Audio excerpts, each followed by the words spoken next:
Hi everyone, I'm David Kelly, Program Director for the eLearning Guild, and it's my pleasure to welcome you to another Twist Conversation. Today I'm pleased to be welcoming Megan Torrance from TorranceLearning, and we're going to be talking about project management, specifically Agile project management. Welcome, Megan. Hey, thanks. Thanks so much for joining me. Before we start our conversation, why don't you take a minute and introduce yourselves to our viewers? Sure. I'm from Torrance Learning, which is an e-learning design and development firm just outside of Ann Arbor, Michigan. And we've actually been doing Agile project management for about 6 years now, so that we've been on this journey. And so it's the kind of thing that I'm really eager to share with a lot of people. So thanks for having me. Thank you. Well, I know project management is something that a lot of people in e-learning have talked about the importance of with your e-learning projects. The need to manage them as a project makes them a lot more effective. But this idea of Agile project management is kind of new in our space. Can you tell me a little bit about what Agile project management is and what makes it unique from traditional project management methods? Sure thing. So what we're all charged with is delivering our projects on time, on budget, and what's actually needed, right? Something that fits the need. The problem is that often between kicking off a project and finishing a project, the actual need changes. And it's something that when I talk to training people all the time, they're like, oh my gosh, yes, of course it changes. Everybody changes their mind. And we're so used to thinking of change as disruptive, as a bad thing, as something that keeps us from being able to deliver on time and on budget. And Agile is first and foremost a way of thinking that approaches the world saying, you know what? All interesting problems are going to change in the course of solving them.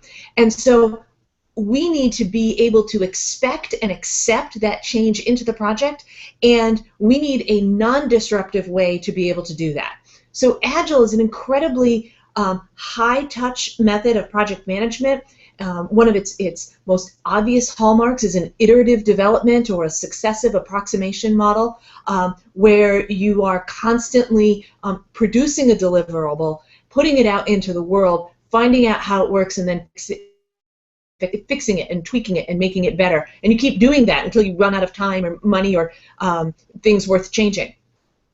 The other side of Agile, though, involves really a deep focus on breaking things down into very small bits, on estimating with a very, very transparent and almost fearless approach to saying this is what I think it's going to cost, but I don't know because you may have some changes and some ideas along the way.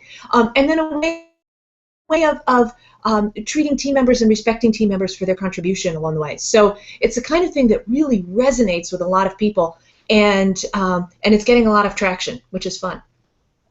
Now I can see it. I can, just based on the little description you gave me there, I can see how that can improve the quality of the projects that I'm working on. At the same time, I feel like it could also, if I'm not that familiar with Agile, it could create an anxiety that it's going to be more work for me. I mean, right now, a lot of people use, for better or for worse, this traditional linear approach where they look at ADDIE as if it's a project management tool, and it's linear. It just goes to the end. And now you're talking about something where it's going to be changing constantly. Is that going to be more work for me, or is it actually going to make my life easier and more efficient? You know, what you're going to do is you're not going to put out a fully formed, finished product all the time. Each time you're doing an iteration, you're going to put something out and try to find out what's wrong with it, what needs to fix now, versus waiting until the end of the project before I find out what needs to be fixed. That is a really expensive and time-consuming way to find out that you've made a mistake. I'd rather know my mistakes very early on so I can fix them before they get out of hand.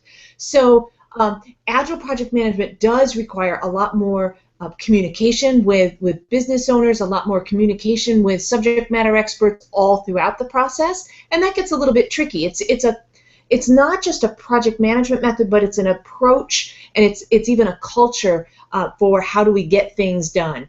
And if we want to recognize that change happens along the way, I need to be talking with you along the way to find out what has changed, and you need to have visibility to what I'm doing so you can know when I'm veering off course before I get too far.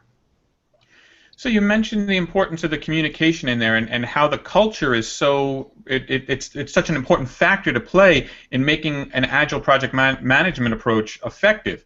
Now, if I'm just within my learning and development group, I can't totally control what's going on in the organizational culture. So does that mean I just can't take that approach, or are there things that I can do as an e-learning developer or as a learning professional that can help incorporate that culture, incorporate Agile into the organizational culture in the work that I'm doing?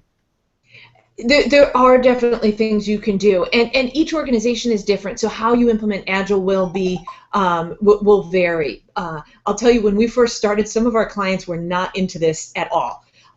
They didn't like the thought. It seemed too woo-woo for them. They liked the way we were doing things, and what we found was that we need to do a lot of education. It's not just educating your team, but you need to educate subject matter experts, business sponsors, and in some cases stakeholders who will be involved, so that they know what you're doing.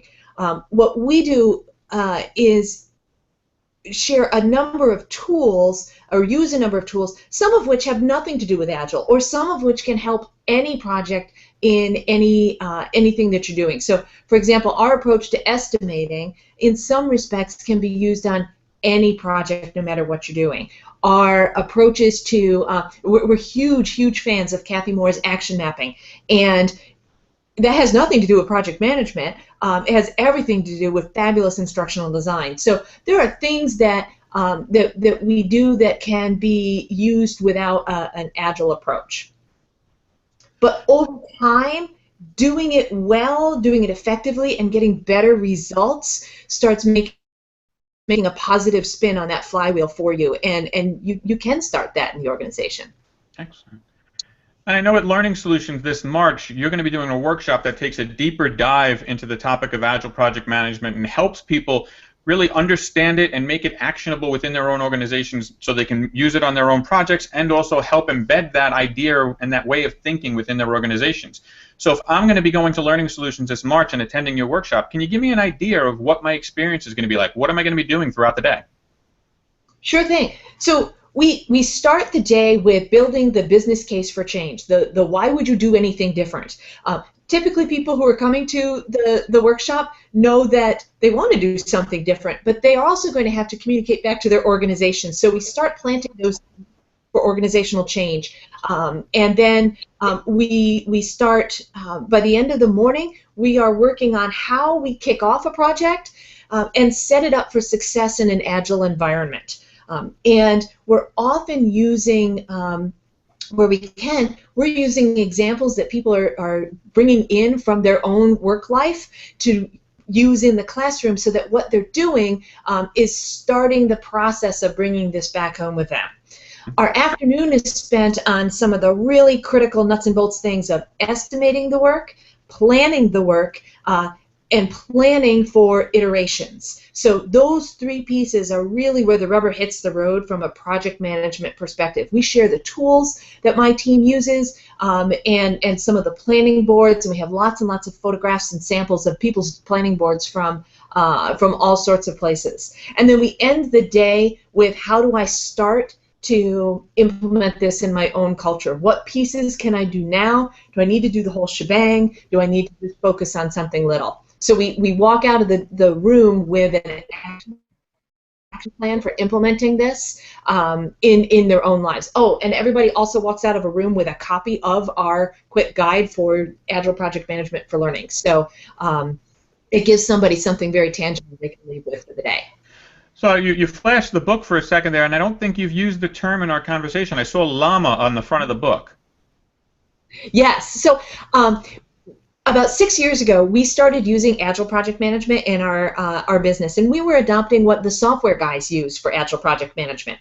And things were making so much sense. Our lives were getting better, our projects were getting better, our clients were getting happier, but there were a few things that didn't quite fit in an instructional design world. So a lot of what we do mirrors the software world, but there are some things that we do that are different. We have different lives than software developers. So what we did was we swapped out some of the specifics from a software-based Agile Project Management for things that fit in an instructional design and development world. So I mentioned Kathy Moore's action mapping. We slide that kind of technique and a few other things in to make it really supportive of an Agile for instructional design approach.